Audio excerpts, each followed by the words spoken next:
Yo, what up? It's your boy JJ Stone, aka O Doctor. Welcome to another episode of IQMZ Tech. It's supposed to be on Wednesdays with my buddy Ryan, aka PC Glazer, on the Twitters or X or whatever you want to call it.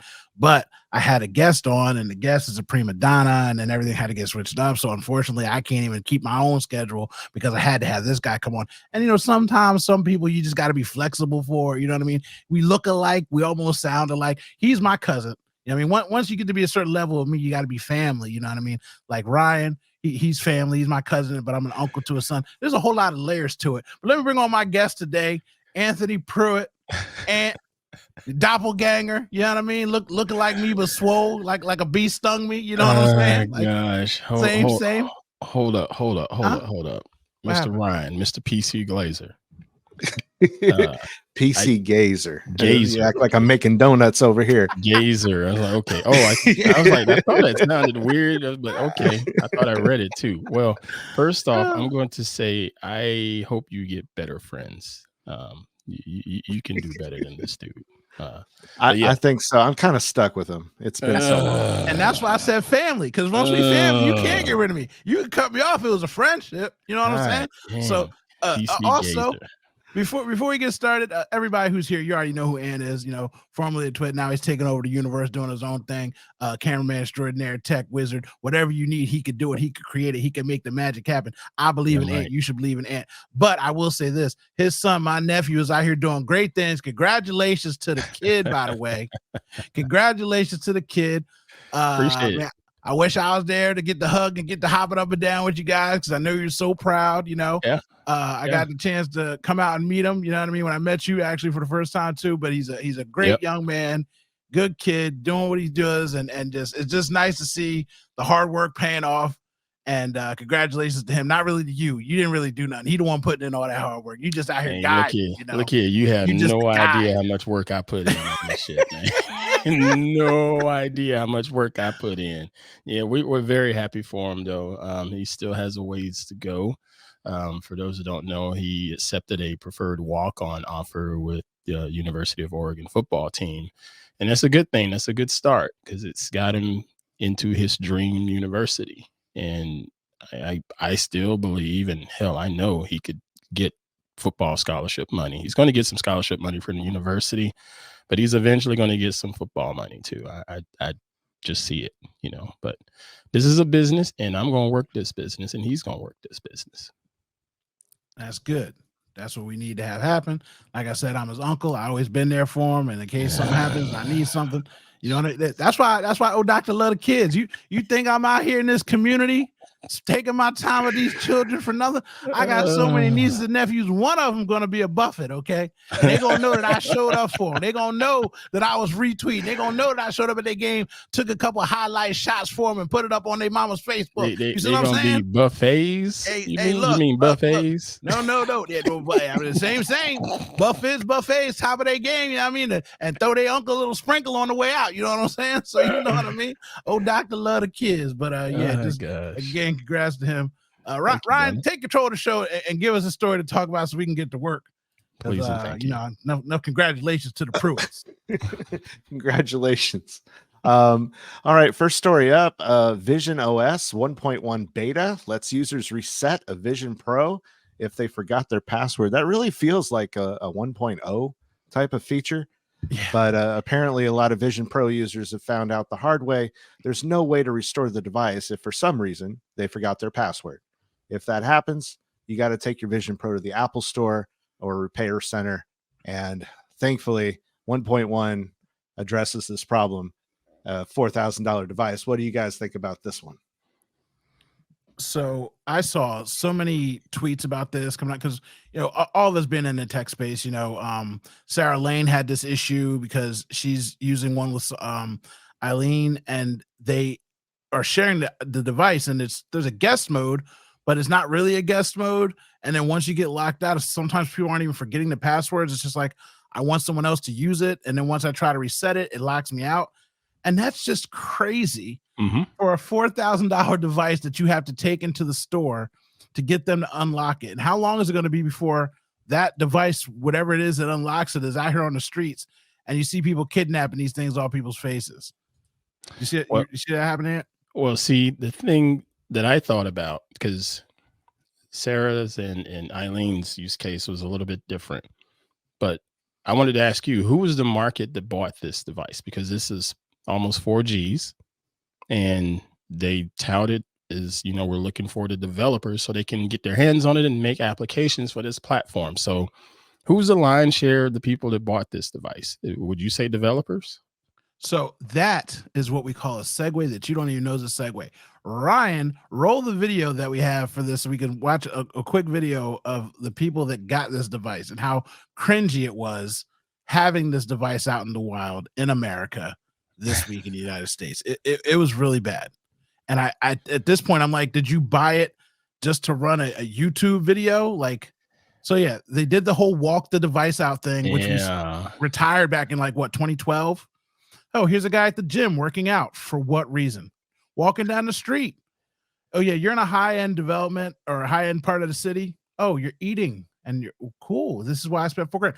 Oh, the drivers. Yes, many drivers are out here in their Teslas with too much money.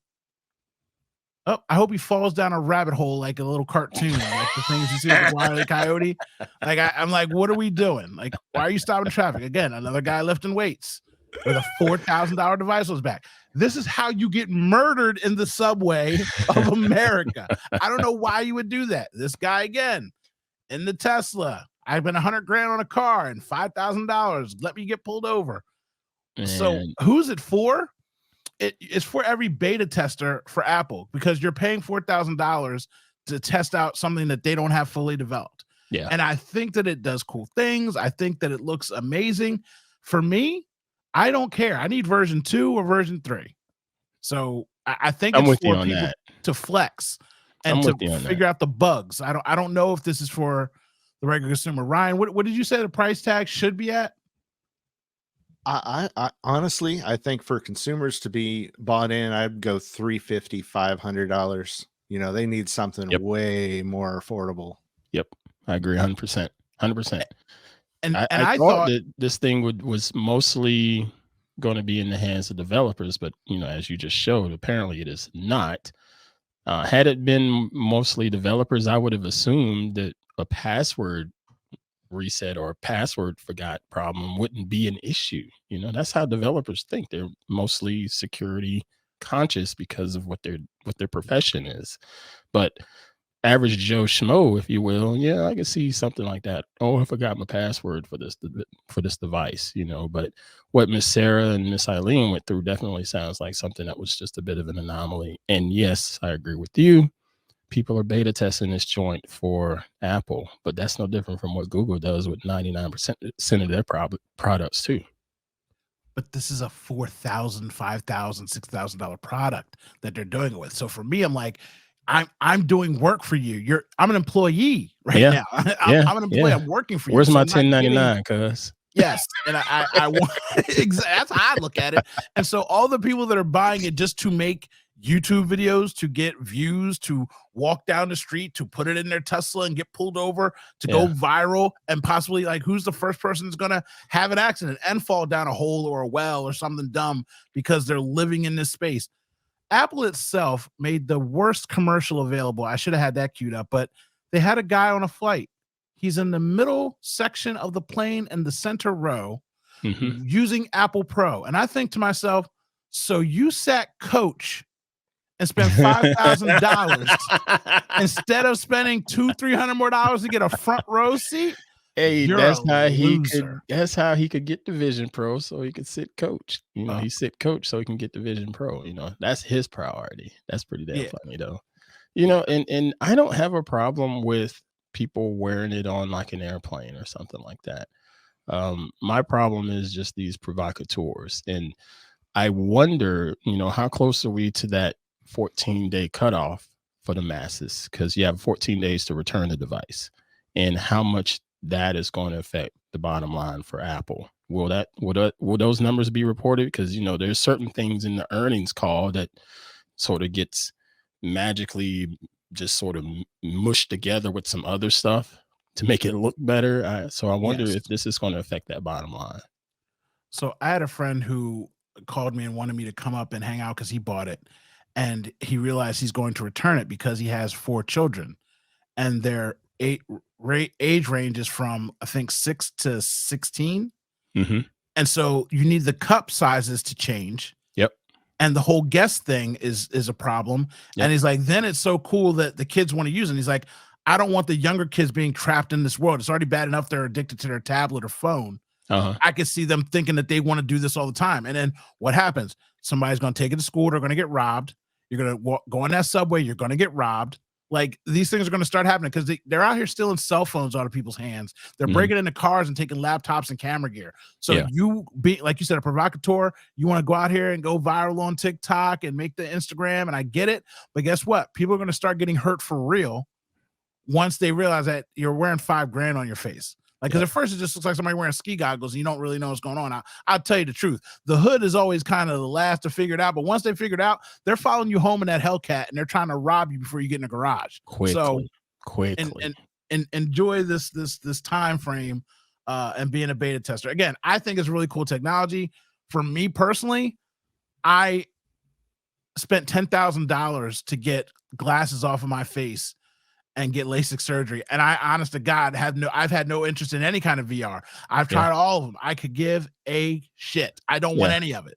So for me, until it becomes like super light and super real, I mean, it looks great, but it's not for me. And it's not even about the money. It's about I spent too much money to have nothing on my face. I don't need to be sweating in my eyes with ski goggles on. I don't know. Some of us want you to spend a little more money to put something on that face, man. Hey, look. Watch it, Fauci. Trying to get me masked up again. What? Here's my mouse. What's the next story, Ryan? Let's go. All right. BlackStone, one of the biggest shadow banks in the world, is building a $25 billion empire of power-hungry data centers. The private equity giant says landlord QTS could be one of the best investments ever, and the resources needed for growth are vast. I believe you put this one in the mix. What do you think about this, Owen? First and foremost, my last name is Stone and I am Black. And if I can get any kind of family membership plan to this empire and or business, I'll be very grateful. But it's super scary. This is like a digital black site to me. I don't know what's going to go on in there. Like, it's like they're building their own NSA. It's incredible that something like this, with the technology we have now with AI and scraping, and this company's just building this. For what purpose? What are they really going to use it for? Because you can go out and put all the PC nice things out we're trying to build and relate to, like, what are we doing? What's going on? What kind of information is going on with that much money involved? I thought it was just all about compute for them. Just being able to do another flavor or their version of some type of AI engine to do, whether it's number crunching or what have you. I figured that's all it was about, because there's a lot of power that's going to be generated at this data center, which is quite controversial. And I found it interesting that no one brought that up in the story there, other than somebody said, hey, the data center, I believe it was the leader of the board. She says that, people are trying to do away with data centers, but they're not going anywhere. And I got to agree with her on that. Some of the stuff that we want, far as being a greener planet, is wishful thinking, because it ain't going nowhere. You can say the same thing about EVs. EVs are nice, but combustible engines, or ICE, whatever you want to call them, they work just fine too. And there's not quite as harmful as we're making them out to be, considering we don't have to worry about the back end cost of creating these lithium ion batteries. So you know this about me. Sometimes I have foil on my head, and sometimes it's made of tin. And this tin foil with my lifestyle is like, what are you doing with this much power? I don't care how much power you use. I don't care how much you waste. We're out here flying jets and we're killing the planet regardless. I could care less how you want to kill the planet. It doesn't matter to me.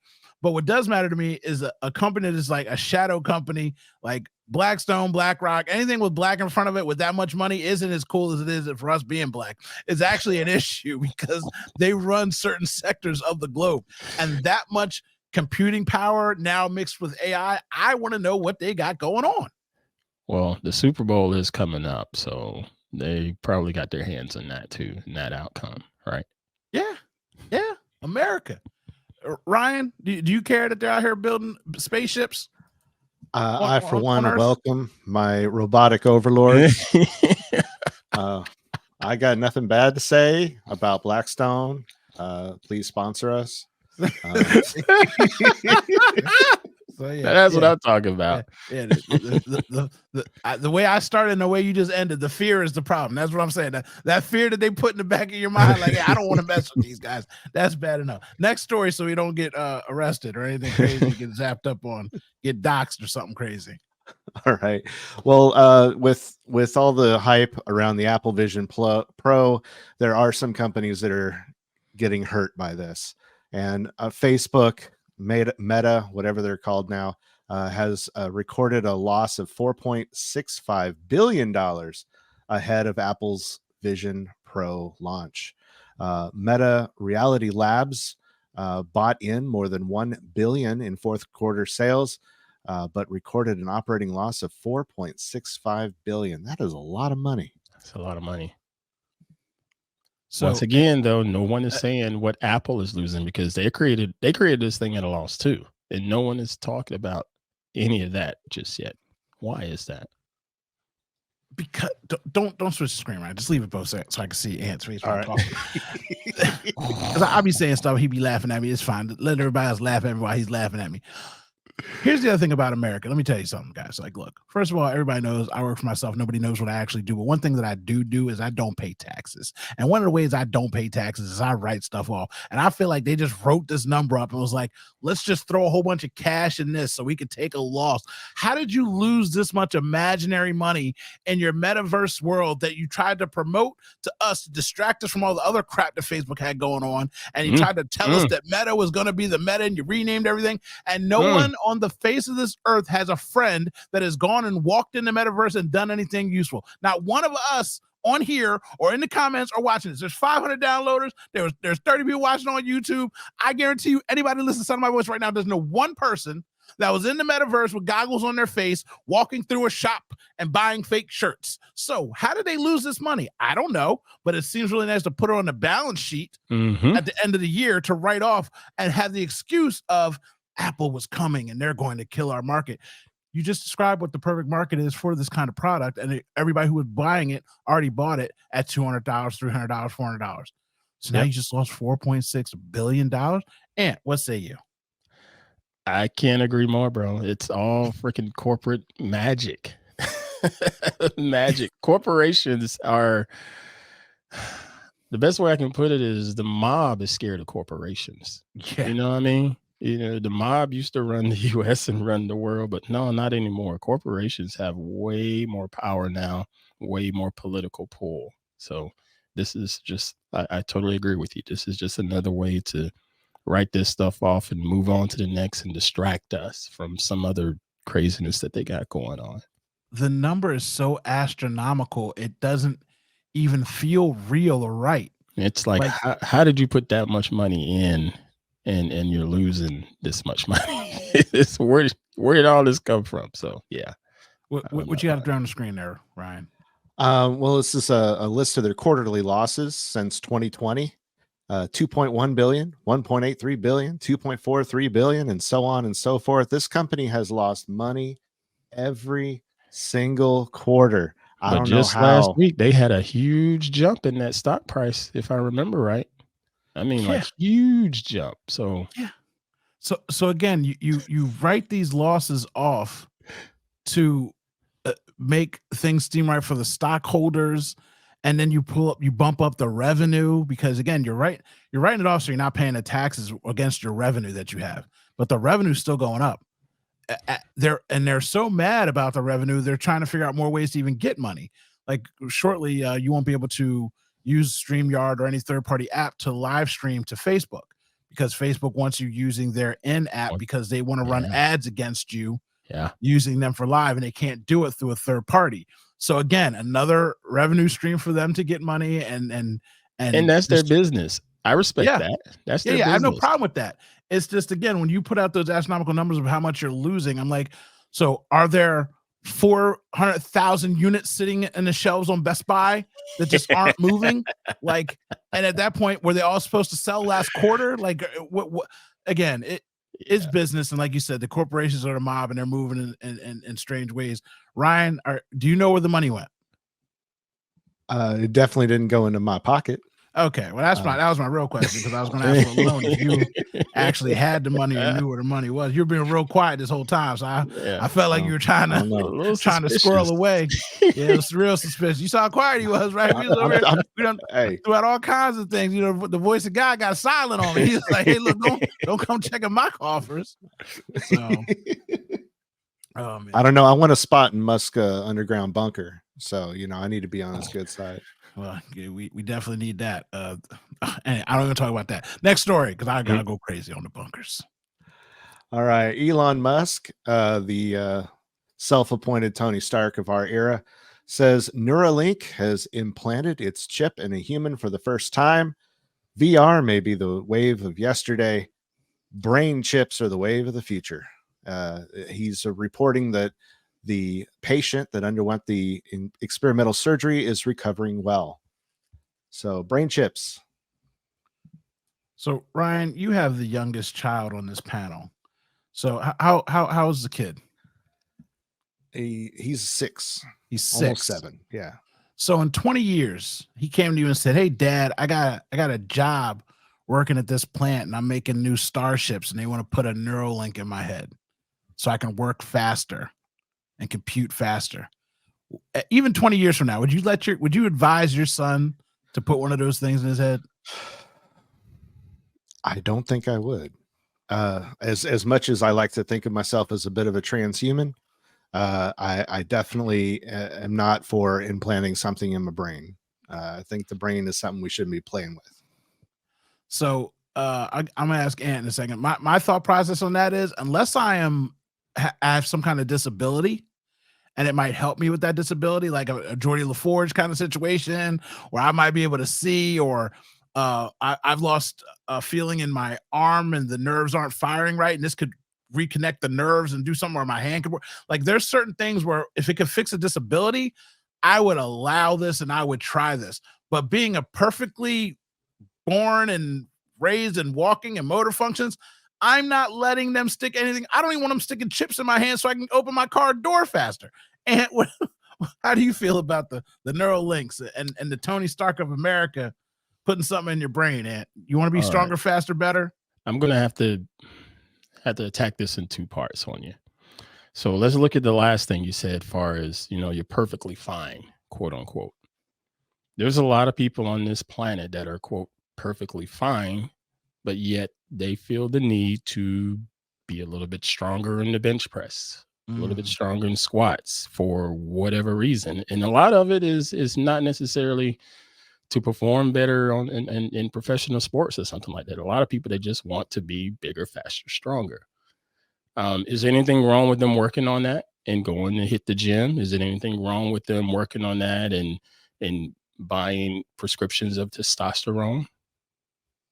Yeah. So, no, but at the same time, yes. So as soon as you said that, I instantly went to I want to work harder. I'm going to take Adderall so I can stay up all night and absorb more information and put out stuff like that. So there are stigmatisms to that, right? So I didn't even think about that. So yes, humans go out there and they pump iron. There's a guy who looks like he built the gym and hasn't played a sport in 10 years, but he's perfect. He looks like Adonis. And you're like, man, when I go to the gym, I see dudes like that and they look at me and I'm like, bro, you won. I don't know what game you're playing, but you won. Like, you ain't got to come in here no more. Like, I'm running in last place. I still got a couple laps to go, but you won. Go home. So if you're just working out and you want to be more fit, I can see putting the Neuralink in there. Like, if you want to fire on all cylinders. But at what point does it become steroid and injection in your butt and your leg starts getting weak and then you get old and you fall apart and you look like a decrepit person?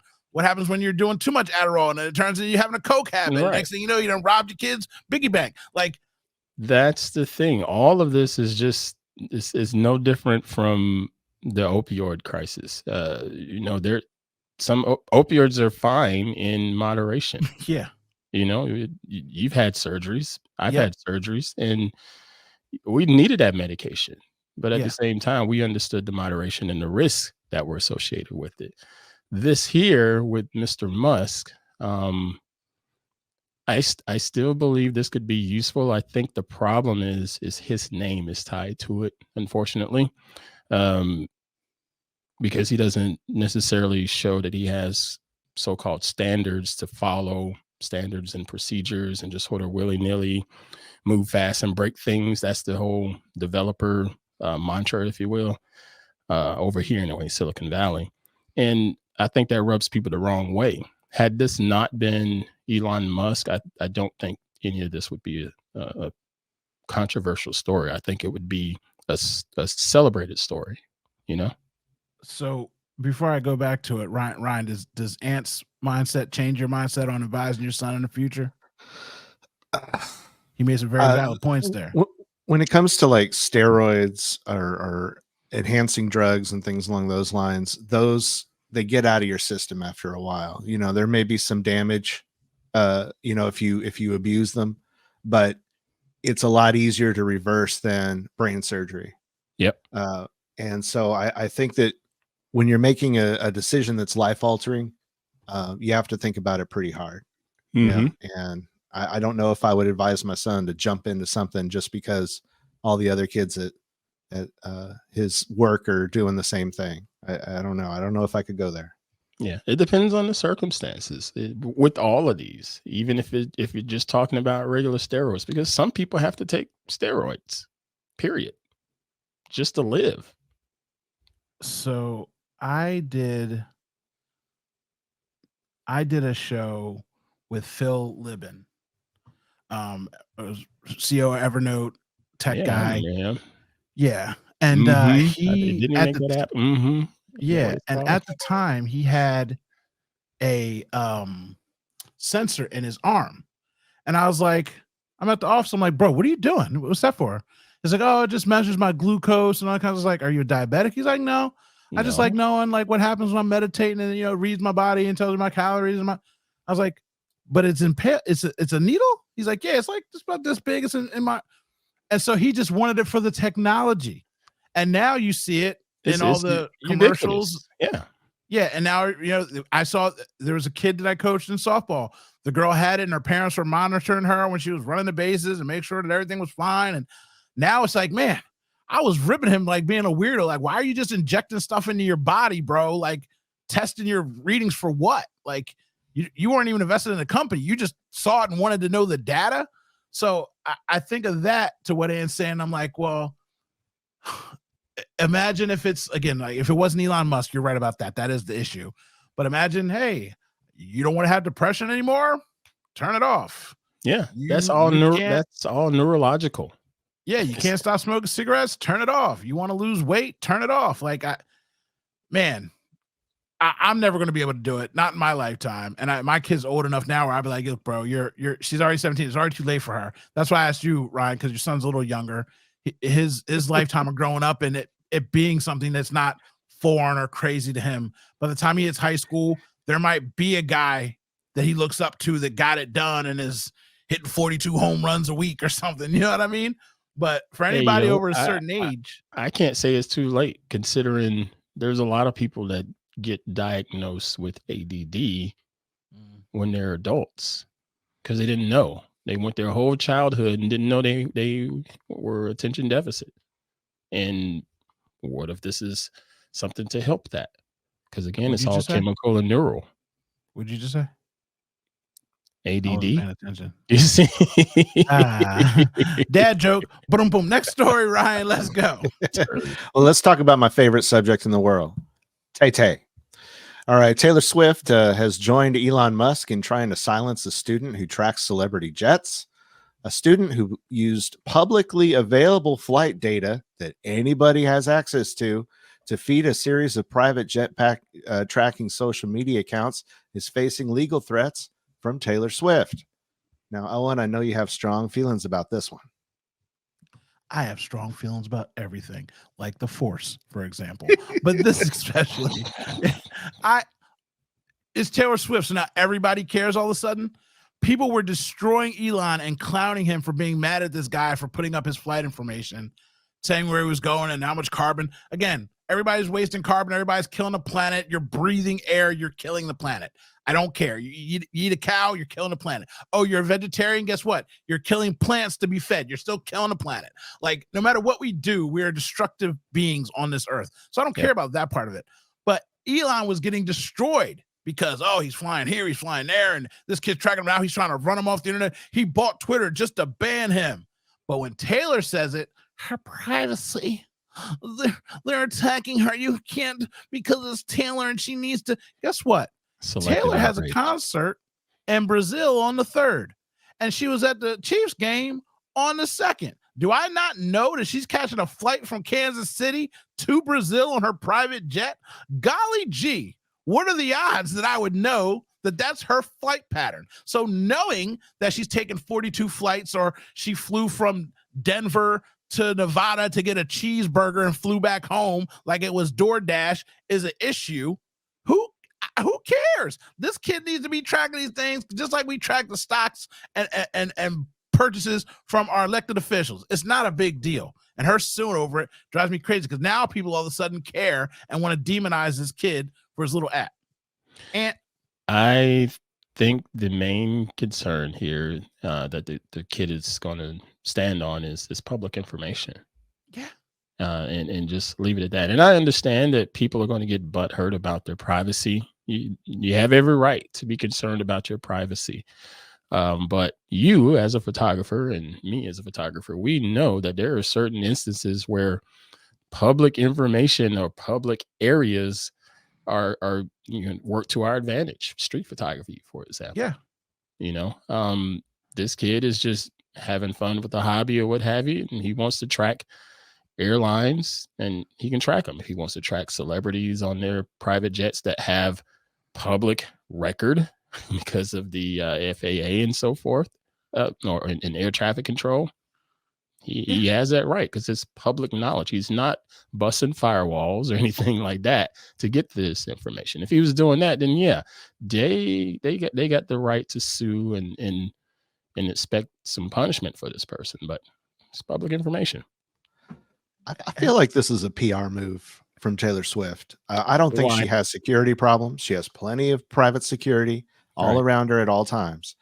But just this week, she sold one of her 2 private jets after a bunch of people said that she was being a hypocrite because she cares about the climate, but she's taking private jets everywhere. Like she's going to fly Southwest. Wait a minute. Right? Hold on. So she sold 2. That didn't mean she sold 3. Oh, shoot. I got a Mac. That's stupid Mac. I had to turn that off. But she sold the smaller of 2 private jets. Right. She didn't sell 3. She sold 2. So yeah, she got to be where'd you say she got to be in Brazil? Yeah, she's going to Japan or something, Tokyo, or whatever next trip is. Yeah, wherever she's going somewhere. She's going to be on Delta. And if she was on Delta, guess what? That's publicly tracked information too. It'd be different if she was some kind of like presidential figure and there was a dude with a long gun hiding in the bush 9 miles away trying to snipe her out. But I mean, you're going to public airports, like you're landing in these places. Like it's not that big of a deal.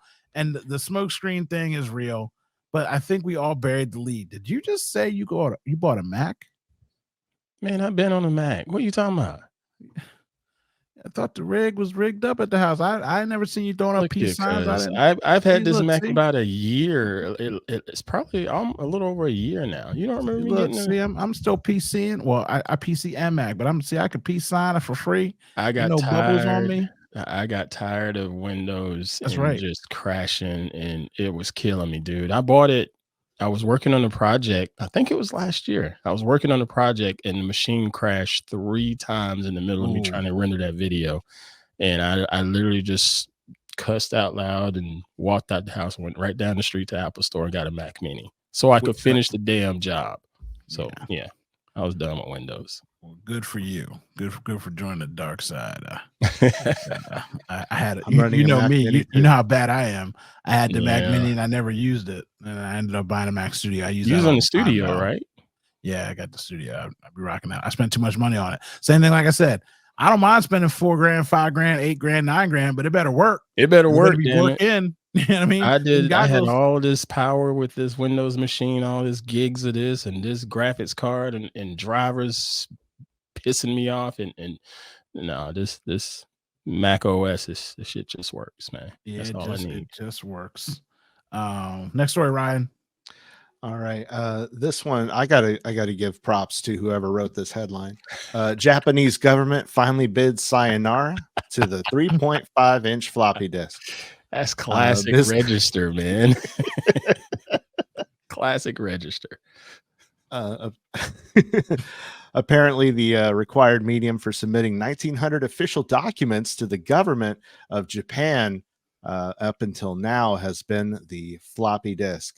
And I can remember fondly back when I was young, and to play a game, it would say enter disk 15 of 42. Yeah. And you would wait, enter disk 16 of 40, and you would have a little error on disk 41, and you have to start all over. I remember that. Yeah. My buddy's dad still he has like the Leisure Suit Larry discs and the games and stuff like that. And I still have my own. I have like 2 floppy disks that have documents on them. They're my dad's, so I'm not getting rid of them. And I have like 5 zip drive floppy disks back when you could put 100 megabytes on a disk, and it was like you're balling out of control. So I have 5 of those left with stuff on them, and I need to just convert them and let them go. I wonder if I plugged it up if they'll even still work, but I don't know why I keep stuff like that. But it's a sad day, Ant. We old. It done shut us down, Ryan. We old. Bro, I saw this story and it made me think back to my former days in tech support and IT and so forth. Companies that I used to work for dealt with banks, and banks still run a lot of old antiquated shit because it works. Yeah. It flat out works. And then a lot of it's open source, so that means you can customize it and do whatever you need to do on the back end side of things. And one of those things that we had to fight with for many years until it finally died off about 15 years ago was magnetic tapes. And this made me think of that, and it was like pulling teeth trying to get some of these banks to stop using magnetic tapes. We have FTP, we have secure transfer and all these other things, and they just don't want to let go. And I think a lot of this that was going on with Japan was, hey, we're not making it easy for the bad guys if we're only letting them try to sniff through 3 megabytes at a time. Yep. It's crazy because I have a friend who lives in Coral Gables, and he's got Miami. He's got a little boat, he's got a little car, and he's single, and he just travels every other month. And he wrote a program that's on a freaking floppy disk for a bank. It's for a bank service. It's for an international bank. And until he dies, they probably won't replace it. Right. He's the only one in the world that can fix it when something goes wrong. Yeah. And he's only had to fix it like twice. But they pay him an absurd amount of money every year to run his program that he sold to them, and they refuse to change it. He's offered to write them new software. He's offered to upgrade them, and their whole thing is to say no. Yeah. And he's like, because his whole thing is like, if I made something new, I could sell it to more banks. He's like, but at the same time, they're paying me money for exclusivity for whatever they think that they're getting for something that's old and antiquated, but all their information's on it. And I was like, so what happens when it goes down? He's like, I got to go out there and fix it. He's like, I've only had to do it 2 times in 20 years. That's the thing. The failure rate on it is next to nothing. The banks are not going to move off of that. No. And it makes sense because you're talking about people's money. It's none of their money. It's other people's money. Yes. And again, it is an international bank. It's a very large bank, and he's just living off the cow. And I'm like, man, that's good living. Yeah. That's good living. I was part of an interview of a man named Mr. Brian Fox, and he was pretty much like the pioneer of online banking. Started out here at Wells Fargo, and the shit that he put together back then still stands today. Yeah. Because nobody wants to change it, Scared of change, but I got to worry about AI coming in and setting off the war games and playing chess making me watch on the screen or something. You know what I mean? Because the AI is out here about to take over. Ryan, stop sniggling. Next story. Well, you did say games, so let's talk about games. Microsoft is going to share details on bringing Xbox exclusive games to PlayStation next week. Apparently, Microsoft is planning to share details about its plans to bring Hi-Fi Rush and other Xbox exclusives to PS5 and Nintendo Switch consoles, according to sources familiar with Microsoft's plans. Now, part of me thinks this is because of some lawsuits that Microsoft had to settle earlier this year. But another side thinks maybe the Xbox is doomed. It's on the way out. I don't know. What do you guys think? I wanted to ask you because didn't Microsoft lay off about 15,000 or 1,500 people? They laid off a lot of people within the last week that were on the Xbox side of things, right? That was last week's story that we brought up, and they had record profits for the quarter too, by the way, with all the did they? Seems to be a great thing that goes around. You know, Google is paying $700 million in severance pay, but they made $40 billion this quarter, so we're still up. So it seems like everybody's laying off people and still having record quarters. So Ryan, I'm gonna let you speak first, and then I'm gonna go off on it. So you know, you got a kid playing video games still. How nostalgic are you gonna be if all the games are now on his Nintendo Switch? I honestly have never been a console gamer. I've always been a PC gamer, and I do not miss. I won't miss the Xbox when it's gone. It's something that I'm glad I never had to buy. I did buy a Nintendo Switch, but all my son wants to do is play Minecraft on his iPad. That's all he ever wants to do. So I've never been a hardcore gamer, but I used to play PlayStation, you know, years ago, and every now and then I played Team Fortress 2 on the computer. But I just sort of fell out of it. And my kids, they went from Xbox to Xbox 360 to PS3, PS4. Now they're on this PS5. And he doesn't seem to be going back. You know, he just sort of left Xbox. And it seems like all of his colleagues are the same way. You know, like, Xbox ain't really getting it done anymore.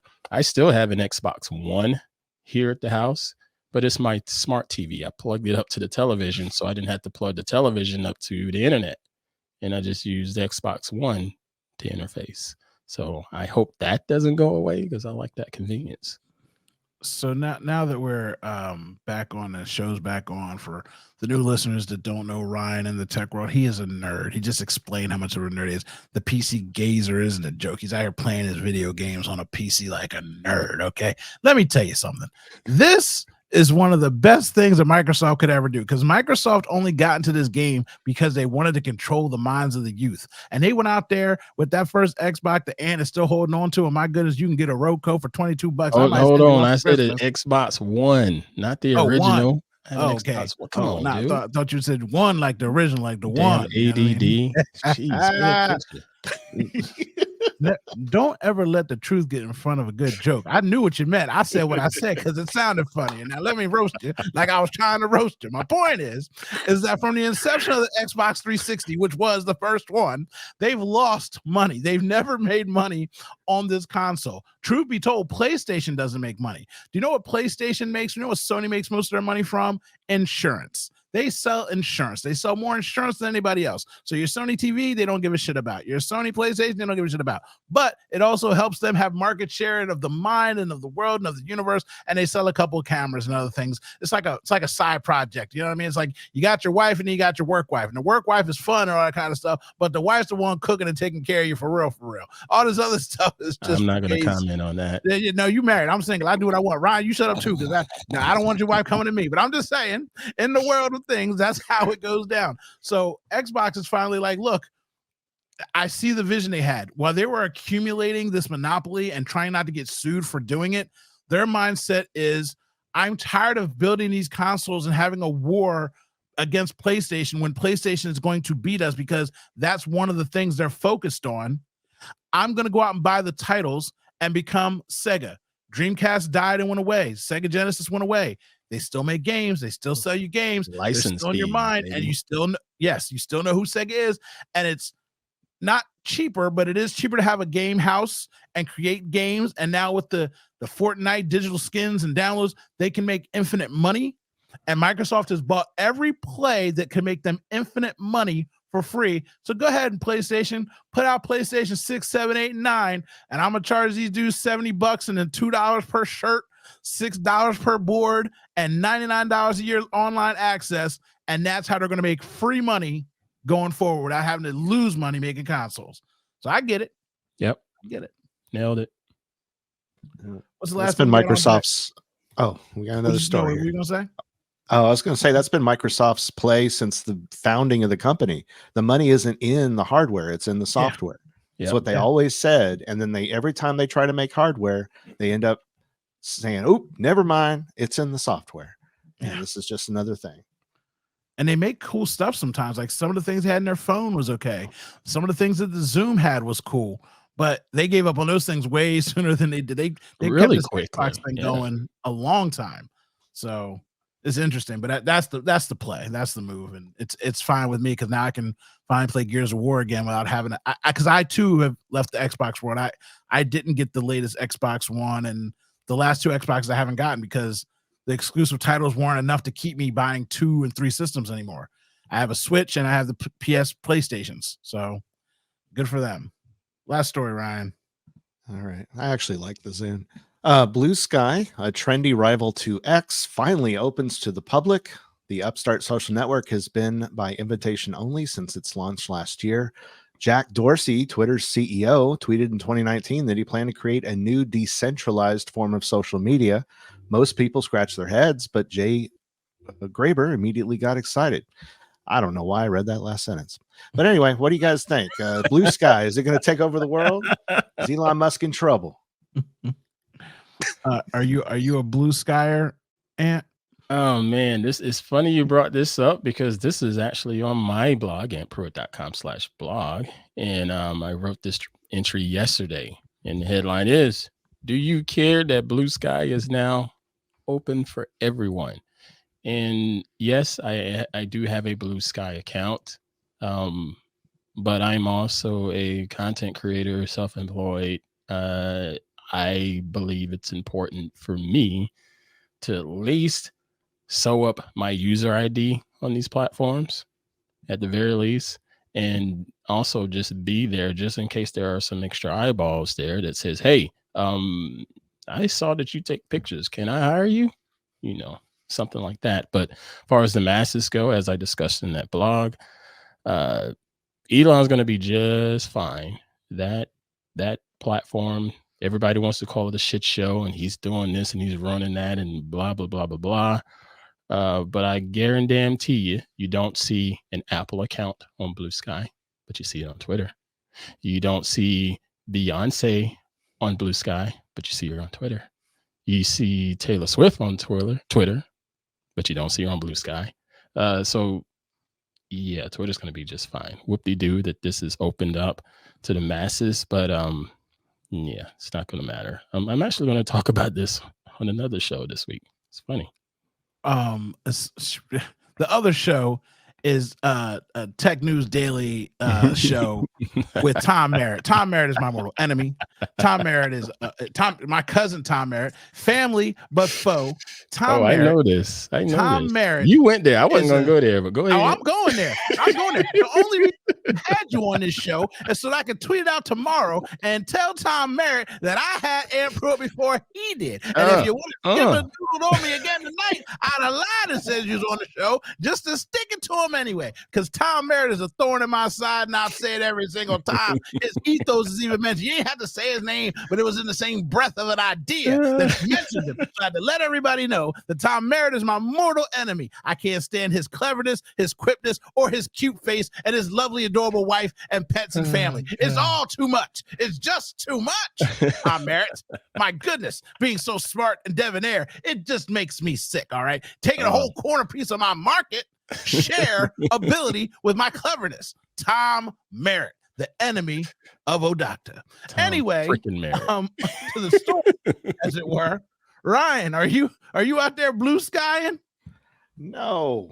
I tried Mastodon when Elon Musk first took over Twitter. I got on Mastodon, and then I got on Minds. Why'd you get on Mastodon? Why'd you get on Mastodon? Just because there were some tech people that migrated over there, and it's kind of cool. I like the fact that it's decentralized, like Blue Sky claims to be. But not enough people went over there. It's like you're kind of shouting to like 3 or 4 dudes that just showed up at the bar. You're not really talking to everybody. And it ain't no kind of like. That's what it is. It's dudes. It is. That is it. That is it. I mentioned in my piece that you're pretty much going to have 1 million nerdy accounts on these platforms. I'm on all of them. I have a Mastodon account. I'm on the twit.social instance. Now say that to some normal people. They're going to be like, do what now? On a who? What's an instance? It's easy for people like us to sign up for these platforms, but the masses are not there yet, and they really don't have a reason to go. So we did discuss this last week when I said that's why I can't stand that Twitter is X now, because before it was, oh, did you see my tweet? And I'm like, all right, that's Twitter. But now when you say, did you see my post, which people are doing now, yep. I have to ask, did you mean Facebook, Instagram, TikTok? Because no, we're not even TikTok, because people say, oh, did you see my TikTok? Yep. You know what I mean? And people are starting to say real now. But post could mean a blog post, an article. Like there's no specific thing that just run, because now it's like, oh, it's on Twitter. Like, okay, well, say Twitter. But now that you see post, people, normals are saying post, and it just freaks me out. Yeah, and, I heard that rant last week, and the whole time I was shaking my head at you because that's what I typically do. This is that platform, X.com, is Elon Musk's platform.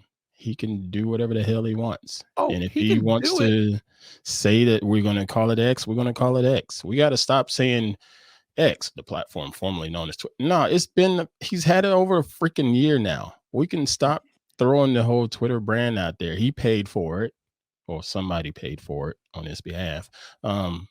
It's his platform. If it's a post, it's a post. We just got to be better and say I posted it on X, or I posted it on Facebook. Ford, fixed or repaired daily. Just because the brand says something doesn't mean that I, as a consumer, can't trash it. If I don't like Ford and I'm a Chevy Silverado kind of guy, I'm going to tell you the Ford sucks, okay? You take that F-150 and shove it up your ass, brother, because this is America. And if you think I'm going to call it X, you crazy, because the only X I watch is porn, all right? So I'm out here tweeting on Twitter. It's always going to be a bluebird. I got it tatted on my heart, okay? I don't care what he called it. So called it Kalamazoo, you're going to say, oh, I'm on Kalamazoo. No, you're not, because it sounds stupid. And so does just X. It's ridiculous. Tell me I got to call because a South African who likes to call himself African all the time went and bought something with other people's money and wants to change the name to a porn handle. I'm supposed to just acquiesce? I think not, Ant. It's his shit. It's his shit. And he can call it He can call it whatever he wants. He can call it X. You know what I mean? He can do whatever he wants to that platform. People again, everybody gets so bent out of shape and upset about that platform, and he has ruined it, and he's doing this and that. And I'm not going to disagree with them, but at the same time, he bought it. He can just garbage it up all he wants if he wants to. I don't think that he ruined it. I don't think that it's trash. I think if people complain about that, you find the people that you find. So when you tell me that there's all these bad people on there, well, stop searching and sharing those people. Okay, you're mad at this person did this. You're retweeting everything that they say. I'm seeing this stuff in my feed, and I'm like, wait, am I following a Looney Tune? No, I'm following the same person retweeting a Looney Tune. Oh, re-Xing. Sorry. Re-Xing the Looney Tune. See, again, my name's Old Doctor. People call me fat. People call me gap tooth. I don't care. A lot of things. I mean, you can say what you want to say. This is America. And I, as American, gonna call Twitter. Now, get me back to my point. Listen to me. I ain't nobody blue sky. Let me tell you, I ain't got no parachute on the plane. You know what I mean? I'm a bird. I'm tweeting. I can fly out here. I ain't got no parachute. I'm not in the sky. It's not blue. And decentralized is so funny to me because none of this stuff is decentralized. That comes out that Twitter was doing stuff, the government was shutting stuff down, and now all of a sudden you want to be decentralized? Yeah, because nobody's on there, nobody's talking. But as soon as enough people get there, you will be centralized, and you will be censored, and you will be paid or threatened to be taken down. So yeah, he opened it up to Americans and citizens all across the nation, and yippee dippy do not day. But it's Twitter, Dan. It's Twitter for life. No, it's Twitter. I'll at least call it X. He paid for that shit. and I ain't paying for it. But another thing that you just made me think about, did you call Prince artist formerly known as, or did you call him Prince? I called him the symbol when he was running that name. Yeah, I did, because I respected him saying, you know what, I need to get my name back. You shouldn't have called him the symbol. You should have called him the artist formerly known as. Yeah, you couldn't call him the symbol, because by calling him the symbol, you're still being disrespectful. I'm saying, see how you tippy toe across. There's different lines out here. I'm just saying, his mama called him Prince, I'm gonna call him Prince. You know what I mean? Cassius Clay, hey, Muhammad Ali the who? Hey, not to me. You know what I mean? Kareem Abdul-Jabbar. Hey, that's not what his mama called him. You know what I'm saying? So, oh my gosh. It all depends. Now we're done with the stories, and everything is good and going on in the world. And I just want to have Ant on here because he's out here in this freelance shark world. You know, Ryan's been in that world before. He swam in the chummy waters. You know, freelance writing, podcasting, producing, creating content. And Ant put up a video on his Instagram and TikTok, and it was one of the last videos I liked, so I've had to watch it 92 times. Every time I post a video, his video pops up, reminding me that creators need to get paid for their content. And it's it's a funny thing to me, because you're discussing something that everybody understands, but people don't even realize they're doing it. Right. When you know, if you're selling t-shirts and your friend sees that you're selling shirts, they'll see you and say, "Oh, let me get one of those shirts." They're $15. I'm giving it to you at cost. I sell them for $25, $15. Oh man, you gonna charge me? Yeah. Yep. Because if I gave everyone I knew that asked me for a shirt, I wouldn't have any shirts to sell. I was like, at least if I get the 15 back, I can invest it in another shirt to sell to somebody else. Yep. Oh, you don't want to support me, but you'll go out and spend $75 on a Gucci shirt for somebody who don't care about you and it's gonna fall apart in the closet.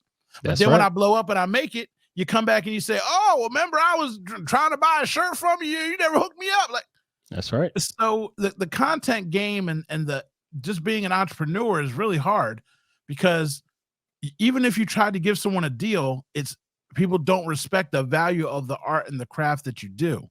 That's right. And it was just so funny because, you know, I'm outlandish and I talk crazy all the time. So it's expected from me. When you said it, it just was like very monotone and real, like, bro, my camera costs X, the memory card costs X.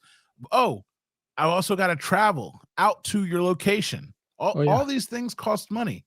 And again, the thing that other people that you said that people don't understand the value in is, if I'm charging my neighbor $15 to go take pictures at his son's senior night, well, guess what? His senior night's in town. It's 2 minutes away. If I don't feel like driving, I want to spend no gas. Hey, pick me up when you're going there. Pay my little $3 entry fee. I take these pictures. Yep. I'm not going crazy on the edits. I'm going to take these snapshots. They're going to be good. Right. They're going to be better than what you have on your phone. Boom, here you go. Love the kid. Appreciate you. That's right. No big deal. Hey, you want to buy me a video game? You want to give me $50, whatever? That didn't take none of my time. But if I've got to go an hour away, sit in the hot sun for 6 hours, waiting for your son to come out on senior night because he sucks and he only gets 5 minutes of play, and now I got to spend these 5 minutes of focus to get some good shots of your trash panda son out there on the field who can't catch, run, draw, or trip his way to anything. But I got to get some magical shots that you feel good about and happy about paying for. Well, guess what? You're not paying $50. I've had that happen to me. Yeah. like welcome to the world, broski. Like it's many a time, and it's like, man, people don't understand that everything that they do, everyone else has to do too. Yeah. And there's a cost involved in that. And no matter how nice you are as a person, no matter how respectful you are and how respected you are, my price is the price. That's right. What gets me, Doctor, is the fact that people will search creators out. They'll search you out. They'll search me out. And they search us out for a reason. You know what I'm saying? It's like, oh, wow, they're really good at what they do. And then they have the audacity to be surprised when they get the quote. And I'm like, well, there's a reason I cost what I cost as far as my services goes, because the time that we put into this over the years, and then they want to try to cheapen it and say, well, I'll just get my nephew. He's got a really nice iPhone. and he could shoot it, or he can record the video with it. And I'll tell you firsthand, I have nothing against smartphone photography. I used to run a smartphone photographers community. I know the power, you know. I am a judge for a smartphone, or not smartphone, a mobile film festival. I'm a judge for that every year. It's down in San Diego. So, and everybody's using phones for that. So I know the power of these things, but at the same time, don't just cheapen it and saying just because it's done on the phone, you know, it doesn't cost this much. If I did it on a damn phone, I'm still going to charge you. I've done headshots with the phone, you know, and still charge my rates. You know? So. It's funny because the way that people feel about it has something to do with it too. So just FYI, if you made it this far and you made it this long, I get the number one question I get is, oh, how do you do these podcasts and how do you do these shows? The thing that I do so infrequently, but when I do it, at least it looks professional and it sounds professional. And so I've made a guide. I have a free one sheet that if people ask me, it's called the Broke Sheet. I send it to you. You can start a podcast today for free with this one sheet. And then I'm going to probably charge like $6.99 or $9.99 for like a 5-page in-depth with links to equipment and gear and all that kind of stuff, and get my little affiliate going on. But the thing for the broke thing is, I tell people all the time when they're like, oh, well, you know, you just want to make money. I was like, no, I got something that's free. You can start today with the free thing. Yep. And people get mad at that. But I also know that some people are going to pay $9.99 and never open it and never do anything. Because maybe the 5 pages is too much. Maybe the price of the gear, even though I gave you a microphone for $25 up to $200, is still too much in your mind when you start adding up all the money. Yeah. But if I gave you the page for free and you started it and you did it, at least then you know that you want to invest and go into something greater. That's right. That's how it starts. In 3 paragraphs, I'm like, look, you can start this for free. Go do 3 episodes. You suck. This show sucks right now. Okay, this is our 2nd episode back. I'm sure that it is trash. I'm sure that we laughed and we have fun, and I don't care, but it's going to get better. By the time we're 10 episodes in, the show is going to be better, and it's going to make this show look like a trash pan besides my lovely guest here, and besides him being here and being great and being amazing, because you know that's what you got to say to you guys. You got to lie to him, make him feel good about the session, come back. But anyway, the show will get better. So I tell people, go out there with your phone with a free service. Make 3 episodes. Go back and listen to those 3 episodes. And if you can listen to them and stomach yourself, then go and invest a little bit of money and more time, and then go on and create more episodes. But 5 million podcasts are out there, and half of them don't have more than 3 episodes. So when you think that the market's too saturated, people quit and give up every day. This is the 3rd time I've tried to do this podcast, because sometimes tech gets on my nerves and it's super boring. But I'm trying my best to come back because people ask for it. So I'm doing what I can, what I got. But my basic bottom line is pay your content creators, pay the people that are doing things for you. Ryan, don't listen to anything I said. I am not paying you. We are friends. We are on a struggle bus together. Do not ask for any money until we get rich. Okay, we are faking it until we make it. Everybody but Ryan. Exactly, because everybody but Ryan. Because I know I sound good, and then he gonna go home and lay in the bed tonight, look at his wife, talk about, hold on a second, he ain't been paying me, and I'm over here being the voice of that guy and doing all this producing, and I'm not getting no money. Well, calm down, Ryan. When I get rich, you get rich, and we get rich together. Thank you for watching the show. Thanks for coming on. And Tom, I had him first, just so you know. Go ahead and have my sloppy second on them stories, Tom Merrick. And we're out. Go ahead, cut the feed right now. I'm not paying you to cut. Love you guys. Bye.